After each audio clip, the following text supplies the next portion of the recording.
Carolina Tailgate web exclusive, joined by Patrick Sapp and Corey Miller. We have a lot to talk about this week. Of course, Clemson coming off of a tough loss at Notre Dame. A lot of things that I think you could put in that disappointed category from that loss. As I look over there at Corey right now, but I'm not going to go there, right? Because we're looking for the future. So Louisville, a worthy opponent coming in. You're just going to skip it. All the I'm going to talk about it. But I'm just saying. How you going to Louisville? This is not, no. Go to Notre Dame. Notre Dame. Shall we? We're going back. Okay. Hey, disappointing loss. I mean, Clemson did not show up in that game. You could tell the energy level was different from the start of that game. Notre Dame was ready. They was energized. They had a great game plan.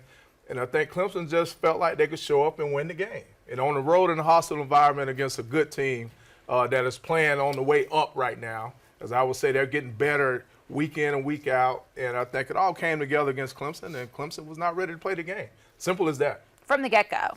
Yes, the game was uncomfortable watching from that Clemson lens right from the get-go. Yeah, and I mean, you could look at it. I mean, our defensive line does not get dominated the way they got dominated against Notre Dame. And to me, that is all emotion. It is not talent. That defensive line is still the talent that has been in that locker room from day one. You disagree, and they sir? just got overwhelmed and overpowered by Notre Dame. So you could tell we played the game long enough. You understand when emotions aren't right, when a team gets momentum and that belief, it is hard to turn it.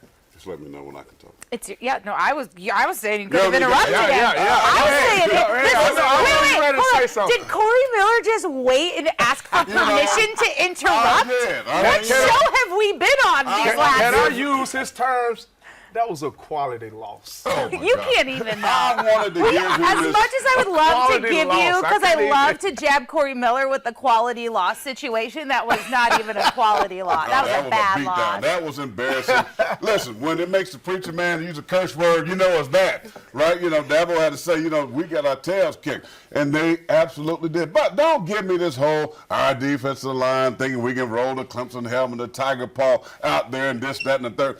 I told you. I've been telling you two the whole season long about this football team. I said right before Halloween they were being masked by this terrible Atlantic Cupcake Conference. I've been telling you that this defense is fraudulent. I've been telling you that the offense is fraudulent. It just so happens that they finally ran into a buzzsaw, ladies and gentlemen, that were physical, that can play with them in the trenches. They got, two, not one, but two 100-yard rushes in the ball game.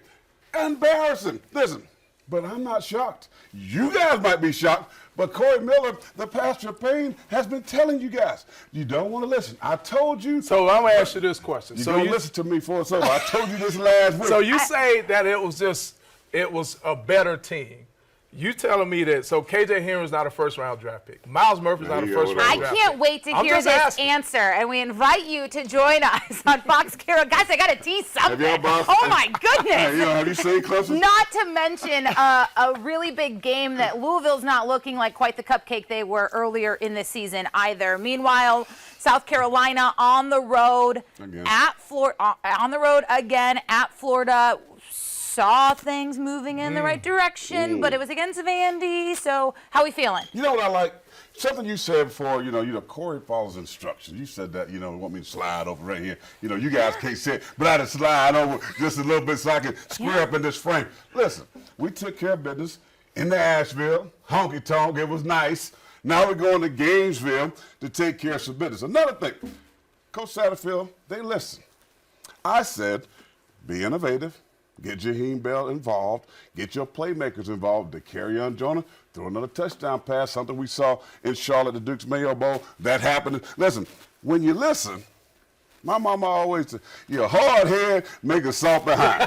She always told us that. But when you listen and you follow discipline and you follow instruction, it is amazing what can happen. So do you have the red phone to Satterfield? You call him direct? No, I know people. They know some people. Let's say. That's all I'm going to say. Well, we're definitely going to break down Jaheim Bell and how he got involved and the difference maker that he proved himself once again to be able to be as South Carolina prepares to go on the road looking for that next win against Florida. We invite you to join us. Fox Carolina Tailgate, 11 p.m. Friday nights. You don't want to miss it. Nice, Clemson. Peekaboo.